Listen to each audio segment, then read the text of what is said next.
বিসমিল্লাহির রহমানির রহিম। কোরআনের বাংলা অর্থ হইতে পড়া হইতেছে 39। অতএব আমার শাস্তি ও কর্তব্য বানিয়ে আস্বাদন করো। 40। আমি কোরআনকে বোঝার জন্য সহজ করিয়া দিয়াছি, অতএব কোনো চিন্তাশীল আছে কি? তৃতীয় রুকু। 41। ফিরআউন সম্প্রদায়ের কাছে সতর্ককারীগণ আগমন করিয়াছিল। 42। তারা আমার সকল নির্দেশের প্রতি মিথ্যারোপ করিয়াছিল। তারপর আমি পরাভূতকারী পরাক্রমশালী ন্যায় তাদেরকে পাকড়াও করলাম। 43। তোমাদের মধ্যকার কাফেররা কি তাদের চেয়ে শ্রেষ্ঠ? না তোমাদের মুক্তির সনদপত্র রইয়াছে কিতাব সময়ে। 44। না তারা বলে যে আমরা একে অপরাজেয় দল। 45। এই দল তো সত্যই পরাজিত হবে এবং পৃষ্ঠপোষণ করবে। 46। বরং কিয়ামত তাদের প্রতিশ্রুত সময় এবং কিয়ামত ঘোরাতার বিপদ ও তিক্ততর। 47। নিচে অপরিতা পথভ্রষ্ট ও বিকারগ্রস্ত।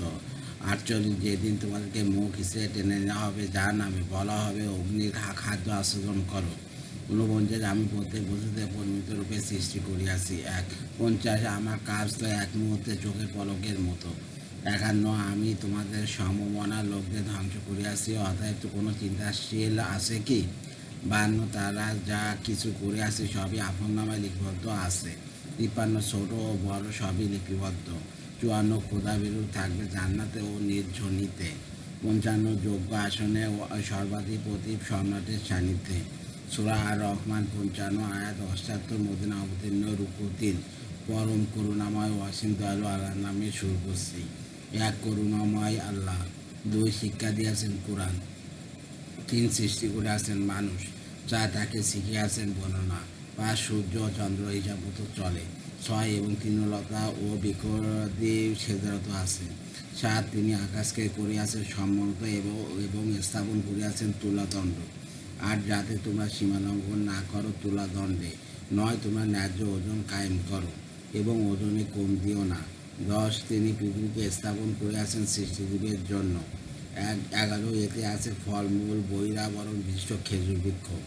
2 শানে নজরুল হযরত আবু হুরায়রা রাদিয়াল্লাহু আনহু বর্ণনা করেন, কুরাইশ মুশরিকগণ একবার রাসূলুল্লাহ সাল্লাল্লাহু আলাইহি ওয়াসাল্লামের সাথে তাকদীর সম্পর্কে বিতর্ক শুরু করলে আলোচ্য আয়াত অবতীর্ণ হয়। তখন আয়াতের অর্থ দাঁড়ায়, আমি বিশ্বের প্রতিটি বস্তুর তাকদীর অনুযায়ী সৃষ্টি করিয়াছি। মুসলিম তিরমিজি। পূর্বে ও বর্তমান বিশ্বে যা কিছু সৃষ্টি লাভ করিয়াছে তা এই আদিকালিক তাকদীর অনুযায়ী। 12 আর আছে খোসা বিশিষ্ট শস্য ও সুগন্ধি ফুল।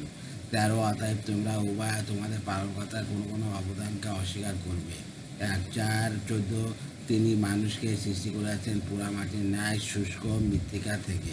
15 এবং জিনকে সৃষ্টি করেছেন অগ্নিশিখা থেকে। 16 অতএব তোমরা উভয় তোমাদের পালনকর্তার কোন কোন অবদানকে অস্বীকার করবে। 17 তিনি 2 উদয়চল ও 2 অস্ত্রচলের মালিক।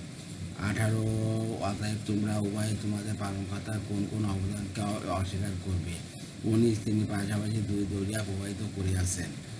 20 উভয়ের মাঝখানে রয়েছে এক অন্তর্লাভ যা তারা অতিক্রম করে না। 21 অতএব তোমরা উভয় তোমাদের পালনকর্তার কোন কোন অবদানকে অস্বীকার করবে। 22 উভয় দরিয়া থেকে উৎপন্ন হয় মমি ও প্রবল। 23 অতএব তোমরা উভয় তোমাদের পালনকর্তার কোন কোন অবদানকে অস্বীকার করবে।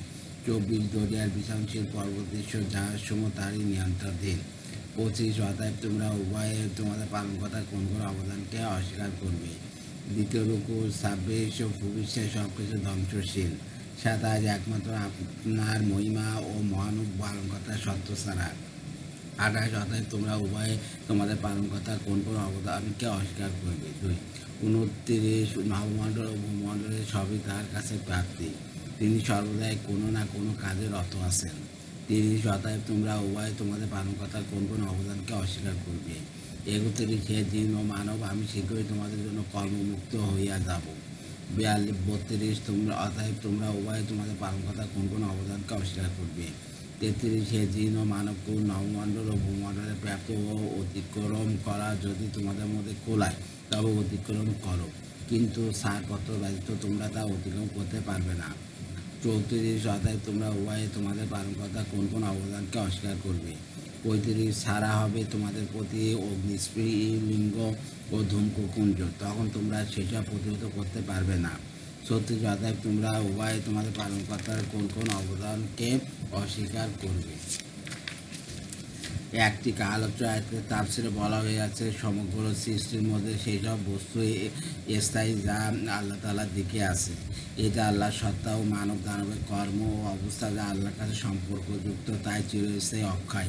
মাযহাবী কর্তৃক 2 টিকা হযরত ইবনে আব্বাস সাধারণত এই আয়াতের তাফসীর করেন। মুজাহিদ বলেন, অপরাধীদের শাস্তি দানে আদিষ্ট ফেরেশতাগণ তাদের অপরাধ সম্পর্কে জিজ্ঞাসা করবে না এবং তার প্রয়োজনও হবে না, কেননা প্রত্যেক গুনাহের বিশেষ চিহ্ন চেহারায় ফুটে উঠবে। আল্লাহ।